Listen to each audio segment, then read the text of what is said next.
ചാറൽമേട് അർദ്ധനാരീശ്വര ക്ഷേത്രത്തിൽ തിരുവാതിര മഹോത്സവത്തിന് തുടക്കമായി 3 ദിവസങ്ങളായി നടക്കുന്ന തിരുവുത്സവം നാളെ സമാപിക്കും. ഓരോ ദിവസവും ആചാരാനുഷ്ഠാന വിശേഷാൽ പൂജകൾക്കൊപ്പം പ്രത്യേക കലാപരിപാടികളും ഭക്തർക്കായി ഒരുക്കിയിട്ടുണ്ട്.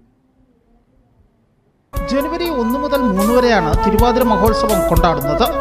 ആദ്യ ദിനമായ ഇന്നലെ മഹാഗണപതി ഹോമത്തോടെ ആരംഭിച്ച ചടങ്ങുകൾ അത്താഴ പൂജയോടുകൂടിയാണ് സമാപിച്ചത്. അവസാന ദിവസമായ ജനുവരി 3-നാണ് ഏറ്റവും പ്രധാന ചടങ്ങുകൾ നടക്കുന്നത്.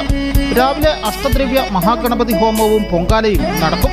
3:30യോടുകൂടി മുളപ്പയർ ഘോഷയാത്ര ആരംഭിക്കും. പ്രത്യേക ദീപാരാധനയോടുകൂടിയാണ് ഇന്നലെ ചടങ്ങുകൾ അവസാനിച്ചത്.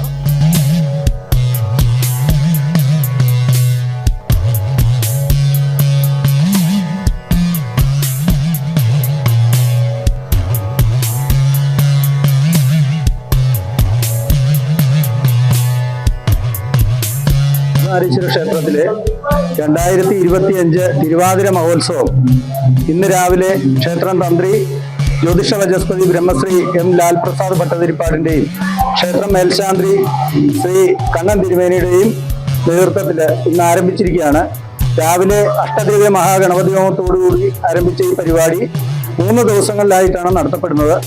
അതിൽ ഇന്ന് കുട്ടികളുടേതായിട്ടുള്ള പ്രാദേശിക കലാപരിപാടികളും നാളെ ഒരു നാടൻ പാട്ട്, അതിനുശേഷം 3-ാം തീയതി ശനിയാഴ്ച രാവിലെ കലശം, പൊങ്കാല, അതിനുശേഷം സർപ്പത്തറയിലെ 100 പാലും, വൈകുന്നേരം 4 മണിക്ക് കട്ടക്കാല SNDP ഭജനമഠത്തിൽ നിന്നും വലിയ ഘോഷയാത്രയായിട്ട് മുളപ്പാരി ഘോഷയാത്ര എല്ലാ വർഷവും നമ്മുടെ ക്ഷേത്രത്തിലാണ് ഈ ഇടുക്കി ജില്ലയിൽ ആദ്യമായിട്ട് ആരംഭിക്കുന്നത്.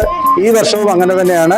4 മണിക്ക് കട്ടക്കാല SNDP ഭജനമഠത്തിൽ നിന്നും ആരംഭിച്ച് വാദ്യമേളങ്ങളുടെയും താലപ്പൊലിയുടെയും ശൂലം കുത്തുന്നവരുടെയും മുളപ്പയർ വഹിക്കുന്നവരുടെയും അകമ്പടിയോട് കൂടിയിട്ട് ഏകദേശം ദീപാരാധന സമയത്ത് 6 മണിയോടുകൂടി ക്ഷേത്രത്തിൽ എത്തിച്ചേരുകയും അതിനുശേഷം ക്ഷേത്രത്തിലെ ചടങ്ങുകൾക്ക് ശേഷം അന്ന് ഗാനമേള, ബീറ്റ് ഓർക്കസ്ട്ര അവതരിപ്പിക്കുന്ന ഗാനമേളയും നടത്തപ്പെടുന്നതാണ്.